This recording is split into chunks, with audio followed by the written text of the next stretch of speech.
Hey everybody, this is your girl Charlotte Shay, and y'all already know what we about to do. We about to do Oreo cheesecake. So let's get into it. What you're gonna need is 2.4 pounds of cream cheese. Yeah, that's a lot. 14 ounces of sugar, unsweetened cocoa. You're gonna need 1/4 cup. Cornstarch or flour, 1 ounce. Vanilla extract, 1 ounce. Salt, 1.5 ounces.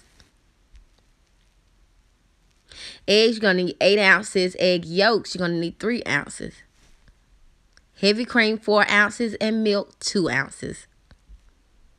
You're also going to need an actual 9-inch spring pan. Those are the best pans to use. I also sprayed the bottom of it just so the Oreo crust wouldn't stick. But y'all know what we're about to do. We have to get into the video. Hey, baby, jump in the Cadillac. Girl, let's put some miles on it. Anything you want, just to put a smile. Oh yeah, you deserve it, baby. You deserve it all, and I'm gonna give it to you. Gold jewelry shining so bright. Hey everybody, so right now you're going to take your cream cheese, your sugar, your starch or your flour, your vanilla or your vanilla and your salt and all that and mix it in a bowl.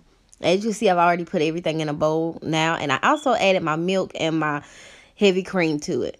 My eggs I have not added yet. So as you can see, I'm mixing everything together. So basically you're going to mix everything together except for your eggs. No eggs right now. Put them aside. So I continue to mix. You have to make sure everything is incorporated. And as you can see, I got everything incorporated. And I have not added the eggs. That's when it looks kind of thick. But I did add my milk and my cream. Y'all know how I do. I scrape the bowl. So I had to scrape the bowl. Make sure everything is incorporated. So then I went ahead and put that to the side. And I started on my Oreos. So I need an Oreo, 2 rows of Oreos. And you need a stick of butter.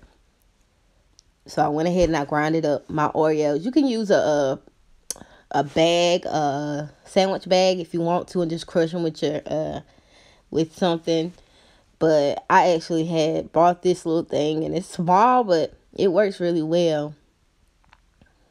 So you grind it until all the actual Oreos are grinded up. I had some little pieces I had to take out, but that's about it. My kids ate those. So now it's almost time. With this, you're going to go ahead and add your eggs now because the mixture is already well incorporated. I've added my eggs and my egg yolks to this. As you can see, it's not runny and it's still kind of thick, but it actually falls off my attachments. So right here, I'm melting my butter. This is the butter that you use for your Oreo crust. So I mix that together.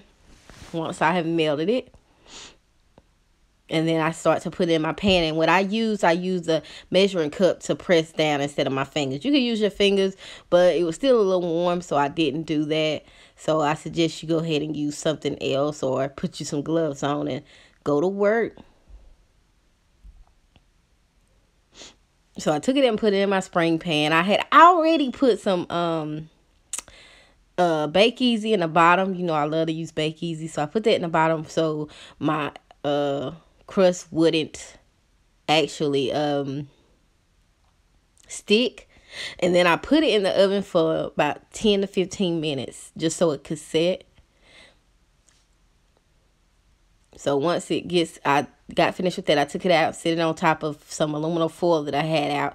That way I could cover the whole bottom with aluminum foil, because with the spring pan, it actually disconnects from the bottom. So sometimes water can get inside there, and you don't want that to get inside there. So that's what you use the aluminum foil for.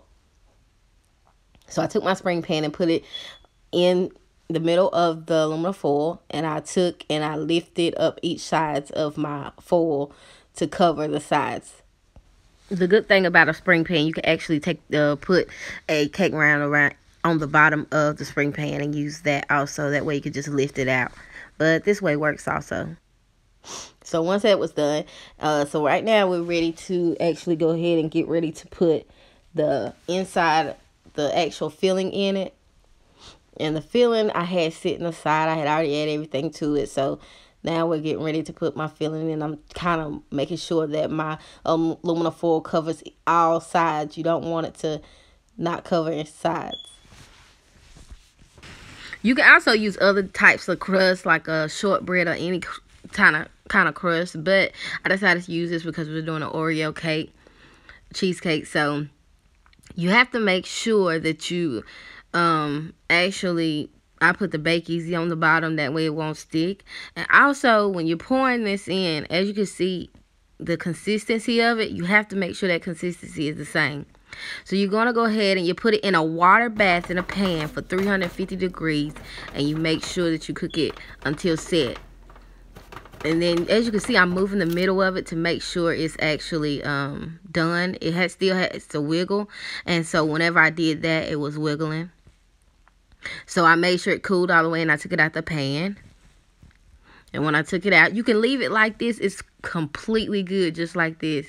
But I wanted to add the topping, so I added some whipped cream mixed with some Oreos that had been crushed up. And then I placed Oreos on top of it with the Oreo crumb. But y'all make sure that y'all like this video, subscribe, and comment. I need all y'all support just so we can keep all these videos coming. We have more to come. Make sure you comment in below. Let me know what type of videos y'all want to see. And let me know if you tried this recipe and if you like it. And I guess just make sure you follow me on all social media. We need all your support. And y'all have a good one. Jump in a Cadillac, girl, let's put some miles on it.